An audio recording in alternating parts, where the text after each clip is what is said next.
দেশ বিদেশের যেখান থেকে আমাদের চ্যানেলটি দেখছেন তাদের সকলকে স্বাগতম। আমাদের চ্যানেলটিতে সাবস্ক্রাইব না করে থাকলে এখনই সাবস্ক্রাইব করুন। ইচ্ছে নদীর শেষ শুটিংয়ে কি করলেন বিক্রম? মাথায় ব্যান্ডেজ, লাল পাঞ্জাবি, ক্যাজুয়াল জিন্সের চেহারাটা ক্যামেরার সামনে, পুরোদস্তর প্রফেশনাল ভঙ্গিতে তাকে নিয়েই এতদিন সরগম ছিল শুটিং ফ্লোর। কিন্তু এবার শুটিং শেষ হওয়ার পালা।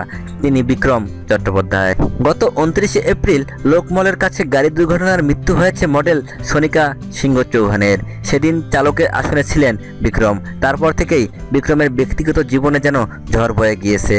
কখনো সাংবাদিক সম্মেলন করে দ্রুত ফ্লোরে ফেরার কথা বলেছেন, কখনো পুলিশের কাছে হাজিরা দিয়েছেন, কখনো বা সোনিকার সমাধিস্থলে দেখা গিয়েছে তাকে। তবে এর মধ্যেই চলছিল ইচ্ছে নদীর শুটিং।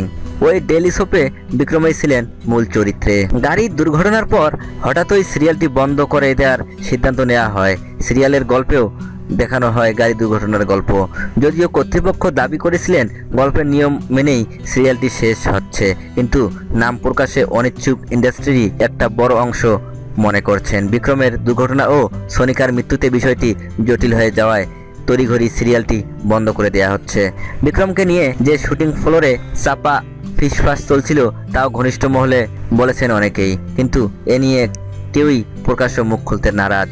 অবশেষে ইচ্ছে নদীর শেষ দিনের শুটিংয়ের কিছু ছবি প্রকাশ হলো, যেখানে বিক্রমের মাথায় ব্যান্ডেজ বাঁধা অবস্থাতেই দেখা গিয়েছে।